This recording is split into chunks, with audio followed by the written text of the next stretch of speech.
빗속의 악몽, 차단된 메시지, 풀리지 않는 법의 숙제. 서울 외곽, 가을비가 차분하게 내리던 흐린 오후.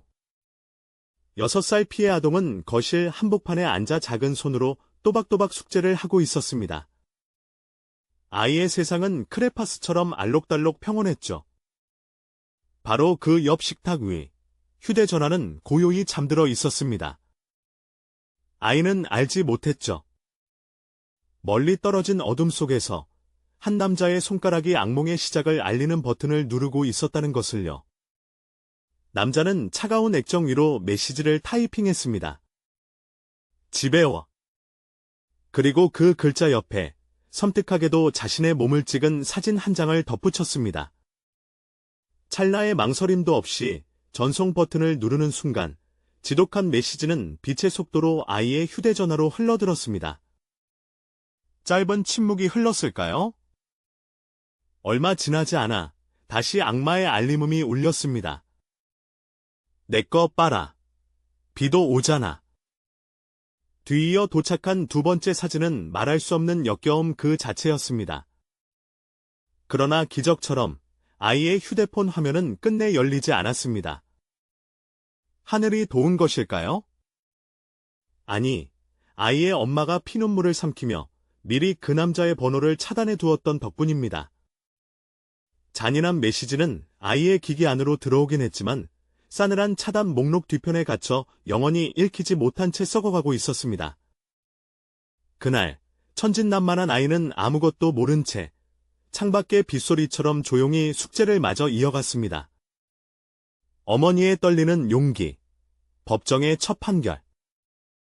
며칠 후 사건은 끓어오르는 분노와 공포를 안고 어머니의 신고로 수사기관의 문을 두드렸습니다. 그 사람이 우리 아이한테 이런 짓을. 하지만 다행히도 아이는 보지 못했어요. 어머니의 목소리는 떨렸지만 그 떨림 속엔 아이를 지켜냈다는 안도와 범죄를 뿌리 뽑겠다는 굳건한 의지가 서려 있었습니다. 수사관은 증거물로 확보된 휴대전화에서 피고인의 메시지 전송 기록을 확인했습니다. 일말의 의심도 없이 모든 것이 명백한 사실이었습니다. 피고인은 잔인하게도 아동을 향해 성적 목적의 메시지를 2번이나 전송했습니다. 1심 법정의 분위기는 차갑게 얼어붙었습니다. 판사는 단호한 표정으로 법대를 내리치며 판결문을 낭독했습니다. 피고인은 아동에게 성적 수치심을 유발할 목적의 메시지를 2회에 걸쳐 전송하였습니다. 이는 아동복지법상 성적학대 행위에 명백히 해당합니다. 유죄를 선고합니다. 고요함 속의 승리의 기쁨과 함께 안도가 흘렀습니다. 아이를 향한 법의 방패가 마침내 제 역할을 하는 듯 보였습니다. 역전된 판결. 보지 못했다면 무죄인가? 하지만 악마는 물러서지 않았습니다. 파렴치한 피고인은 차갑게 반문했습니다. 아이가 그 메시지를 보지도 못했는데 이게 대체 학대란 말입니까? 그는 주저없이 항소했습니다. 항소심 법정에서는 숨막히는 공방이 이어졌습니다. 검사는 목소리를 높였습니다. 피고인은 아동에게 성적 행위를 강요하고 음란한 사진을 보냈습니다. 피해자가 실제로 메시지를 보았는지 여부와 관계없이 이 더러운 메시지가 아동의 기기에 도착한 순간 명백한 학대 행위는 이미 성립된 것입니다. 그러나 변호인은 날카롭게 반박했습니다. 피고인의 행위는 비난받아 마땅하나 아이가 메시지를 보지 못했다는 점은 명백합니다. 실제 피해가 발생하지 않았다면 과연 성적 수치심을 느꼈다고 할 수 있을까요?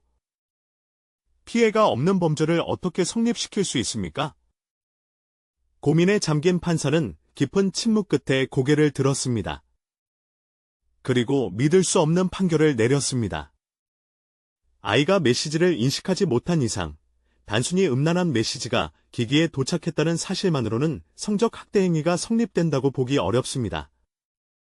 원심 판결을 파기하고 무죄를 선고합니다. 그 순간 법정은 정적에 휩싸였습니다.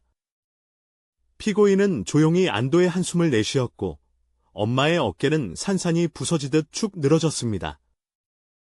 아이를 지켜낸 대가가 역설적으로 가해자를 풀어주는 결과를 초래한 것인가요? 대법원의 묵직한 물음, 법은 누구를 위한 것인가?